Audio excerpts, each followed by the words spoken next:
You've just won your first rush. Nice, but here's the truth. What you do in the next 30 seconds decides whether you win or throw the game. Most players have no idea what to do next. Who to rush, should you get diamonds, when to rotate, or when to chill. So today I'll show you exactly how to turn that early lead into a guaranteed win. And yeah, what happens in the late game will shock you, because it's where even good players throw their lead without realizing it. We'll get there, but first let's talk about what to do right after that first rush. Take a breath, the 10-second rule. The first thing you need to do before anything else is simple. Stop and think.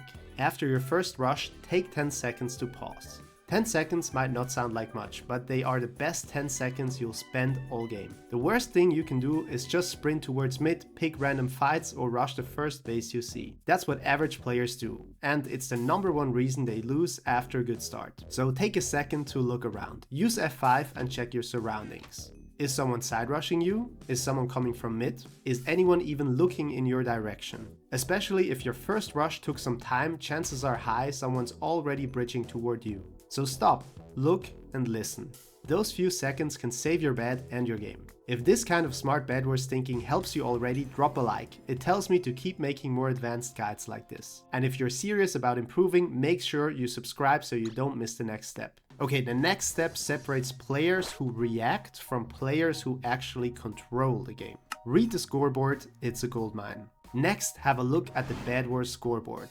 This is where you will find a ton of hidden information most players completely ignore. Start by dividing the map mentally into rush pairs, teams that are connected directly. Then look at which pairs have finished their first rush. If both teams in a pair still have their beds, you can ignore them for now. They are busy with each other. But if one or both has lost their bed and they are still alive, that's your red flag. Those players are probably heading to mid to collect emeralds. Think about it from their perspective. They have no bed, so they're not defending. They're going for pearls, invisibility potions, and diamond armor to clutch the game. This is dangerous. A skilled bedless player with emeralds can end even the best run. If they get stacked, you will have a nightmare trying to finish them off. So if you see someone at mid who is a final kill and grabbing emeralds, they are your #1 target. Taking them out early not only removes a major threat, but also gives you their emeralds and diamonds, because they are usually loaded. And yes, only do this if nobody's currently rushing you. Don't get tunnel vision. Revisit the scoreboard, spot the next threat. Now, what if there are no final kills with resources at mid? Back to the scoreboard. Look at the rush pairs next to you. Check if they have already finished their first rush.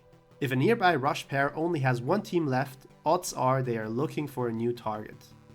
And if they're smart, meaning they also watch this video, you're next on their list. So they become your next priority.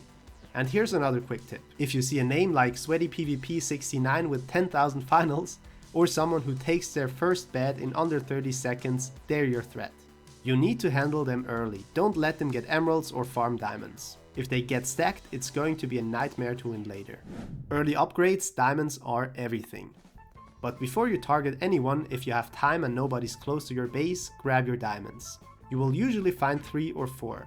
With 3, I usually buy Protection 1 and Mining Fatigue Trap. With 4, go for Protection 1, Mining Fatigue and Heal Pool. It costs just 1 diamond but can completely swing a fight at your base. If a sweaty player rushes you and you've got equal gear, Heal Pool gives you just enough regen to win the trade. And let me emphasize this, protecting your bed is your single most important task. Once it's gone, your chance to win drops massively. So always keep checking F5, listen for blocks being placed and stay alert. Getting ready to leave your base. Okay, so now you've got your upgrades. Maybe you've saved enough gold for iron armor, maybe a stone sword, a gapple or a fireball. You are geared, you're stable, and you have got utilities. Thanks to 2 generators now producing resources. But here's a golden rule, never waste time waiting in your generator. Buy whatever you can afford right now. Don't wait for 1 more iron or 1 more gold unless you're saving specifically for iron armor.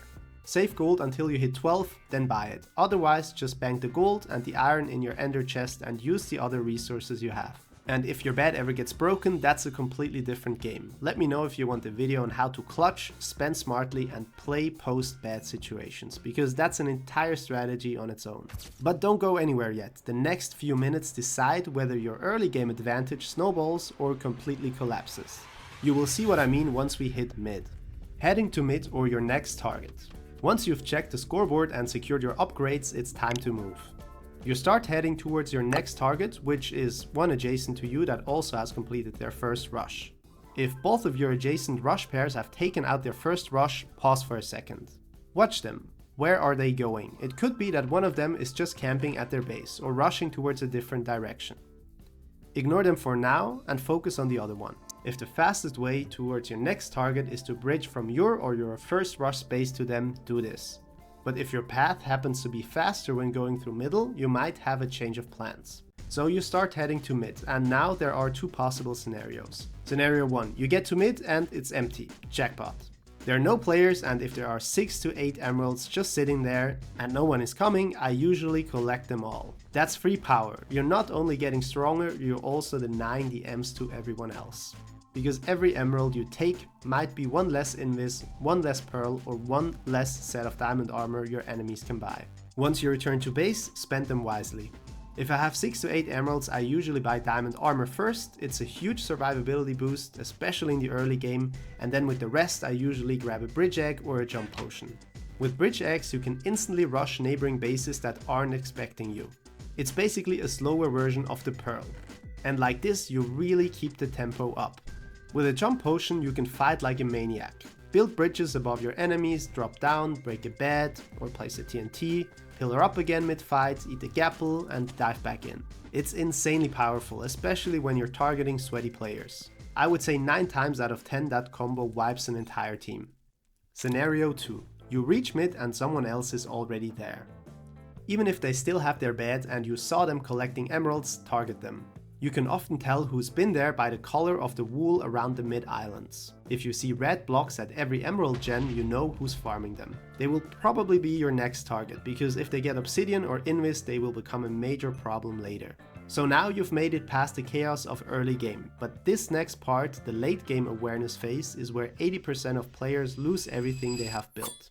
Awareness wins games, and here's something you should never forget. You don't win Bedwars by clicking fast or having great aim. You win because of awareness. Constantly check your base. Is someone bridging from mid? Could someone reach you with a bridge egg or fireball jump? Is anyone side rushing while you're distracted? Always collect diamonds whenever you return to your base, or even enemy diamonds if possible. That's double value. You're upgrading yourself and denying upgrades for others. And never target multiple teams at once. You'll just get sandwiched and wiped out. The late game. After you have taken out a couple more teams, the game enters its final phase. Only 2 or 3 teams are left alive. This is where things get dangerous and where awareness matters most. By now you should have sharpness, protection 2 or 3, and a trap set up. Use chat and tab to track who's fighting who. This gives you priceless information, who's occupied, who's low, and whether you have time to stack up. In late game, invis rushes, fireball jumps, and bridge egg pushes are everywhere. So you need to know every player's position. If you can't see 1 or 2 players, assume an invis rush is happening. When that happens, tower up a few blocks, use zoom or F5 and scan. If you still can't spot everyone, run back to your base and stay close to your bed. Don't stand near edges because you'll get one tapped off. Stay near your bed, watch for particles, and keep a fireball ready. Because if you see particles, you can throw the fireball and it will expose invisible players. You can also make a 1-block hole with a ladder inside. This lets you camp on your bed without the risk of receiving knockback and getting knocked into the void. If your bed defense starts getting fireballed or mined, sometimes the best move is to ditch your bed. Run into the generator and watch the floor because you'll see the invis player coming and you won't get knocked off when you're inside of the generator. Fighting an invis player with a wall at your back is always safer. And if you can, fireball jump out to go towards middle. Alright, you've made it through the hard part. What's left now are the plays that separate consistent winners from everyone else. Once you know where everyone is, it's time to finish the game. Keep getting stacked. Buy more fireballs, gapples, maybe an iron sword. Target 1 team at a time, otherwise multiple teams will come back at you. Position yourself smart. You've got all those upgrades for a reason, to survive fights. When possible, always fight with a wall behind you or in an open area where you can't get voided easily. Pre-gap before fights. Use fireballs both offensively and defensively. If your opponent's low and trying to run, fireball them towards you and finish the job. Late game is all about speed and surprise. Use fireballs, tier 2 or 3 tools and KB sticks to easily kill stacked players by knocking them into the void. If you've got spare emeralds, grab rich eggs or pearls and aggro pearl onto their base. It's fast, unpredictable, and ends games quickly. And yes, third-party fights. If two players are dueling, wait for one to die and clean up the survivor. It's not toxic, it's smart. If you don't do it, they will. Always check tab for players' health. If someone is low, that's your time to push, and after you break a bed, try to finish the player immediately. Leaving finals alive in late game is risky. They're stacked, unpredictable, and often the ones who clutch. Truth be told, I kind of enjoy being a final kill sometimes. You have full freedom, no base to defend, and that underdog adrenaline rush, but that's for another video. Alright, remember, Bedwars isn't about mechanics, it's about game sense and awareness. Always think 2 steps ahead. Protect your bed, control your resources, and play with intention. If you made it this far, you're already in the top 5% of players who actually study how to play smart. That's why you will start noticing how predictable other players are from now on. So hit subscribe because that tells me you're ready to become a real Bedwars pro. And if you want to dive deeper, check out my other videos on unpredictability, smart PvP, and common mistakes to avoid. GG's, and I'll see you there.